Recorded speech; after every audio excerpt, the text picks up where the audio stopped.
हरिभक्तपरायण मल्लय्या नारायण बोगा महाराज प्रतिष्ठान सोलापूर व मार्कंडेय जनजागृती संघ सोलापूर आयोजित श्री क्षेत्र पंढरपूर येथे अखिल आंध्र साधू परिषदेचं 58वी महासभा सोमवार दिनांक 29 जानेवारी ते 31 जानेवारी 2024 रोजी श्री पराविद्यानंदगिरी माताजी अध्यक्ष अखिल आंध्र साधू परिषद यांच्या मार्गदर्शनाखाली अन्नदान सेवा कार्यक्रम व देणगी स्वरूपात स्वीकारले जातील।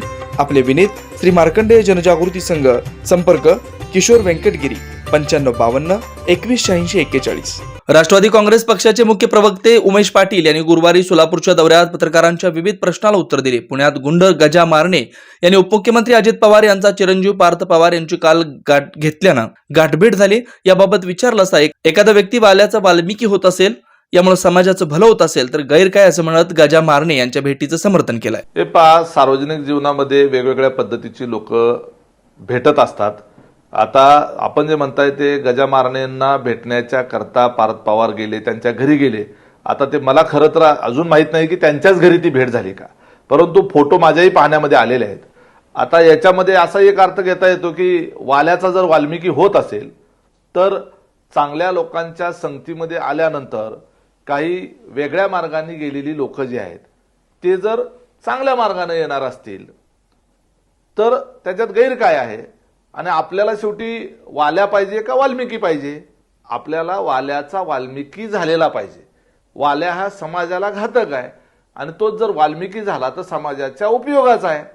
प्रत्येक जण आयुष्यामध्ये वेगवेगळ्या पद्धतीनं त्याला जसा अनुभव येतो तसा काही जण चुकीच्या मार्गाने जातात, काही वाम मार्गाने जातात आणि त्याच्यानंतर जर त्याच्यात सुधारणा होऊन जर तो चांगल्या मार्गाने येत असेल तर त्याचं स्वागत आपण केलं पाहिजे। एवढंच मला यात सांगायचं आहे। हरिभक्तपरायण मल्लय्या नारायण बोगा महाराज प्रतिष्ठान सोलापूर व मार्कंडेय जनजागृती संघ सोलापूर आयोजित श्री क्षेत्र पंढरपूर येथे अखिल आंध्र साधू परिषदेचं 58वी महासभा सोमवार दिनांक 29 जानेवारी ते 31 जानेवारी 2024 रोजी श्री पराविद्यानंदगिरी माताजी अध्यक्ष अखिल आंध्र साधू परिषद यांच्या मार्गदर्शनाखाली दररोज पहाटे सुप्रभातम, सकाळी गीता पारायण, होम हवन, पूजा, भगवद्गीता पठण, हरिपाठ, चक्रभजन, सत्संग व महाप्रसाद होणार आहे। दिनांक 28 जानेवारी रोजी भव्य शोभायात्रेचं आयोजन आहे। या धार्मिक कार्यक्रमास सद्गुरू श्री गहिनीनाथ महाराज औसेकर सह अध्यक्ष श्री विठ्ठल रुक्मिणी मंदिर समिती पंढरपूर, सद्गुरू श्री ब्रह्मश्री शिवपुत्र महास्वामीजी, श्री बसवारूढ महास्वामीजी मठ ट्रस्ट सोलापूर यांची विशेष उपस्थिती लाभणार आहे। या धार्मिक कार्यक्रमास अन्नदान सेवा कार्यक्रम व देणगी स्वरूपात स्वीकारले जातील। आपले विनीत श्री मार्कंडेय जनजागृती संघ संपर्क किशोर वेंकटगिरी 9552 2186 41।